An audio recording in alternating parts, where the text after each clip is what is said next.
Hola, estamos en clase de ciencias y el tema de hoy es... Tres falacias sobre la evolución biológica.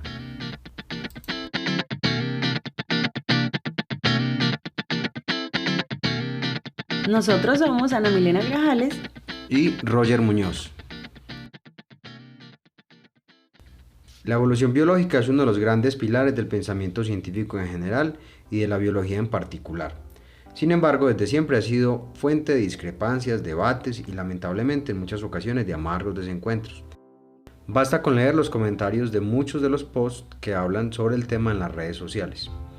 En medio de estas discusiones han surgido muchas falacias y mitos que, en lugar de aportar a la construcción del conocimiento colectivo, han generado aún más ignorancia y se han constituido narrativas que han pretendido justificar hasta ideas racistas que pueden llevar a comportamientos antiéticos y faltas de responsabilidad social.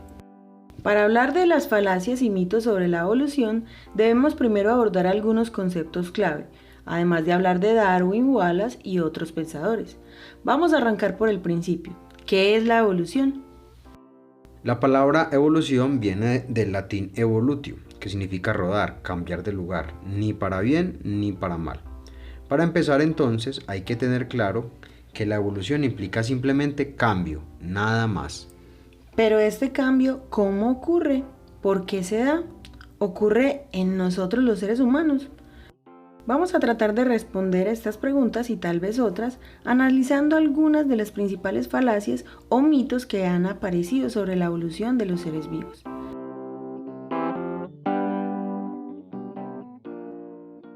Primera falacia, la teoría de la evolución es una mera teoría.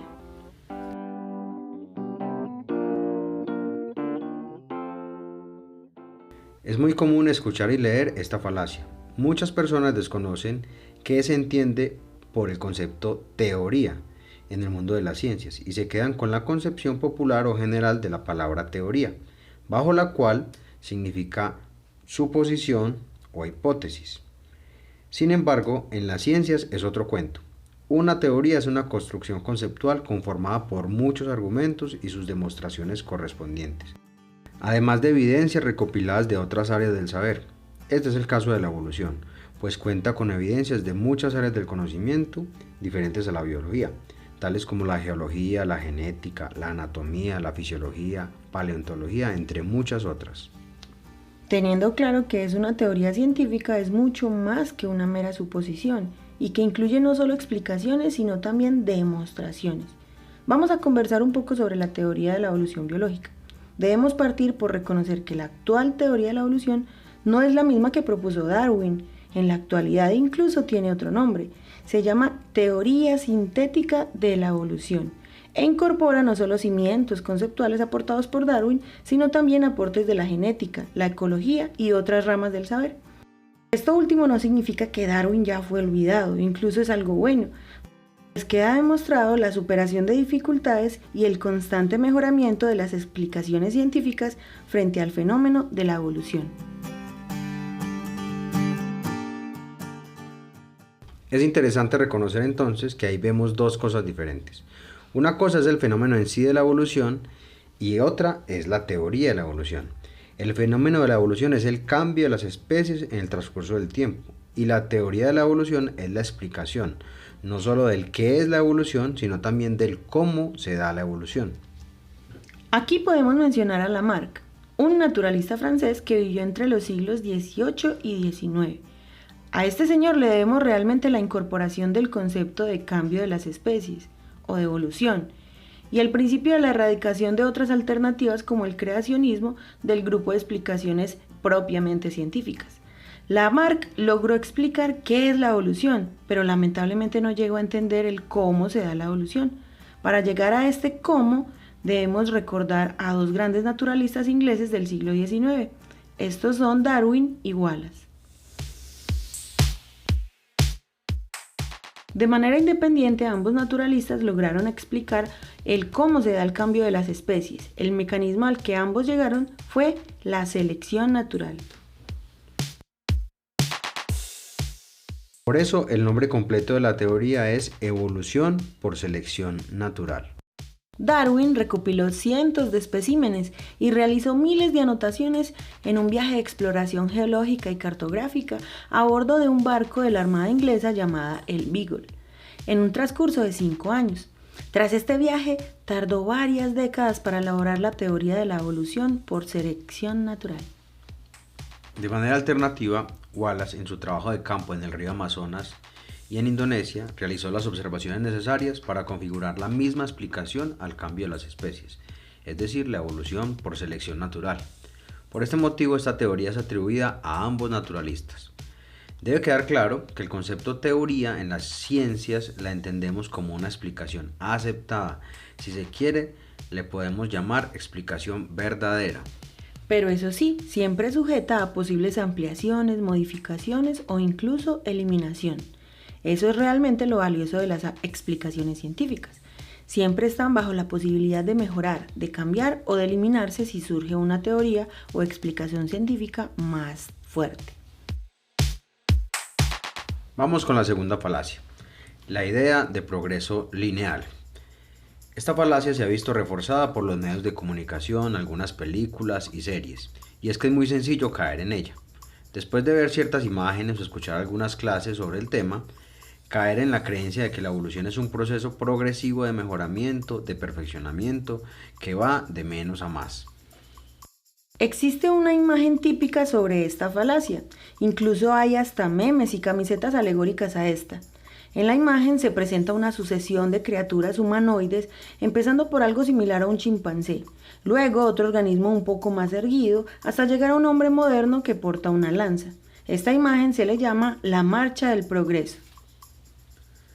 Esta figura no representa el proceso evolutivo de nuestra especie, pues ciertamente nuestro linaje no puede representarse en una línea, en una sucesión lineal que parte de algo parecido a un chimpancé y llega a un hombre moderno. La evidencia fósil nos dice que nuestro linaje se puede representar mejor con un árbol. Las ramas de este árbol representan diferentes grupos y especies que han surgido a lo largo de cientos de miles de años. Casi todas las líneas se han extinguido. En una de estas ramas estamos nosotros. Esto no quiere decir que estamos en la cúspide del árbol, simplemente quiere decir que somos una de las especies que ha sobrevivido. Creer que el proceso evolutivo humano es lineal encierra diferentes errores. El primero, y tal vez más común, es creer que nuestra especie viene de los chimpancés o de los primates actuales. Esto es falso. La evidencia genética y paleontológica, es decir, los fósiles, huesos, herramientas y demás vestigios dejados por nuestros ancestros, dan cuenta que estamos emparentados con los chimpancés, gorilas, bonobos, en realidad con todos los primates, y más aún con todas las formas de vida. Esta familiaridad se da porque compartimos un ancestro en común. La evidencia más contundente está en nuestros genes. Compartimos material genético y la única explicación para esto es que venimos de una misma familia ancestral. Otro error que se deriva de la visión progresista lineal de la evolución humana es la consideración de que la evolución va desde lo malo a lo bueno. Este pensamiento es natural desde el punto de vista humano. Es natural que nos consideremos la mejor especie, la más desarrollada, adaptada. Pero la evolución es simplemente un cambio. Este cambio es seleccionado por el ambiente y si es adecuado se fija en las poblaciones. Por eso, una babosa está perfectamente adaptada al mundo de las babosas. Si pusiéramos a una persona en el mundo de las babosas, probablemente no duraría mucho. Si se quiere ver más fácil, imagínese a un ser humano, con su supercapacidad cerebral, con su capacidad para producir explicaciones complejas e incluso de llegar a la luna, enfrentándose a los problemas diarios de un pez. En cuestión de minutos moriría ahogado o devorado por otro pez, que realmente es perfecto para la vida acuática. Es por esto por lo que la evolución no es buena ni mala, simplemente es un proceso de cambio y estos cambios hay que analizarlos en el contexto de cada ser vivo, no solo desde la óptica del ser humano. Regresando a la famosa marcha del progreso, aquella de la progresión del mono al hombre moderno, encontramos otra falacia, el asunto de los famosos eslabones perdidos. Muchas personas creen que la teoría de la evolución humana fracasó, porque no se encontró el famoso eslabón perdido. Esto es completamente equivocado. No porque no se haya encontrado, sino porque realmente no es tan importante esta búsqueda, dado que la evolución humana no es una cadena. Cada pequeño aro de una cadena se le llama eslabón, de ahí el nombre del eslabón perdido. De que la mejor manera de representar el proceso evolutivo de nuestra especie es un árbol. Por lo tanto, el que no se haya encontrado una especie determinada no derriba el árbol completo, simplemente hay ramas o ramificaciones enteras que no se han descubierto. Es común escuchar en las noticias los nuevos descubrimientos de fósiles y de especies de nuestro grupo taxonómico, los homínidos. Y esto es fantástico, es fascinante ver cómo nuestro árbol familiar se hace más y más grande. Pero eso no es igual a considerar que los paleontólogos, los científicos que estudian los restos de formas de vida extintas en el pasado, estén en la búsqueda del santo grial del eslabón perdido, que logrará justificar la teoría de la evolución. Esto es una falacia y es triste. Las personas que la presentan como la última estocada de la evolución realmente demuestran que no han conseguido entender la maravillosa genialidad de esta teoría. Vamos con la última falacia. Las explicaciones teleológicas. Una explicación teleológica es aquella que responde el para qué. Por ejemplo, es una explicación teleológica cuando una madre le cuenta a su hijo para qué sirve un refrigerador. Desde pequeños, los humanos estamos cazando por qué es y para qué es. Es nuestra naturaleza, así entendemos el mundo, así lo explicamos. Tenemos deseos y actuamos para satisfacerlos pensando en un fin y buscamos los medios para hacerlo realidad. De la misma manera, suponemos la existencia de seres superiores para explicar la complejidad de la naturaleza. Entonces vemos en un ser vivo una maquinaria perfecta y suponemos que fue construida para algo y por lo tanto por alguien, y así se cae en la falacia de las explicaciones teleológicas. El problema número 1 es suponer que los organismos existen para responder un para qué. Y eso se escucha mucho en clase. Muchos estudiantes les preguntan a sus profesores de ciencias ¿para qué sirven las moscas? ¿Para qué sirven los gusanos? ¿Para qué sirven los gallinazos? Tenemos entonces un problema muy difícil de resolver, anclado en nuestra propia naturaleza. ¿Cómo evitar las explicaciones teleológicas? Esto implica un cambio arduo de reflexión y aceptación de la naturaleza. Debemos entender que la evolución no está construyendo máquinas para un fin específico. La evolución, al igual que todas las leyes de la naturaleza, actúan a ciegas, sin una determinación o un porqué o una causa última. En este punto tal vez te hayas hecho una pregunta de orden teleológico. ¿Para qué es la evolución? Y la respuesta es que no hay un para qué, como acabamos de mencionar, pero sí hay respuestas para el qué es la evolución y para el cómo se da la evolución. Ya mencionamos que la evolución es el cambio de las especies y este cambio es gradual, ocurre a lo largo del tiempo y además es muy difícil observarlo, pues no alcanza una breve vida humana para hacer el seguimiento del proceso evolutivo de una especie. Bueno, en realidad sí es posible. Existen algunos ejemplos en los que se puede ver la evolución en acción. Por ejemplo, está el caso del desarrollo de la resistencia de las bacterias a los antibióticos. El uso indiscriminado de los antibióticos está causando desde hace varias décadas una forma de selección.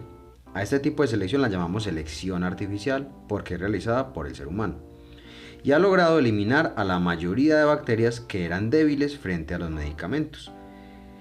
Pero ha premiado a las que tienen los genes que le permiten construir una especie de armadura para defenderse de los antibióticos. Estas bacterias con los genes necesarios para tener esta defensa contra los antibióticos no solo han sobrevivido, sino que se han reproducido y en relación a la época previa a los antibióticos, las especies de bacterias han cambiado, ya son otras, han evolucionado. Es un muy buen ejemplo, pero es un gran problema para nuestra especie, porque nos vemos obligados a mejorar continuamente los antibióticos. Es una carrera sin fin. Hay algunos otros ejemplos, muy pocos, pero los hay. Sin embargo, en general, los procesos evolutivos toman cientos de miles de años.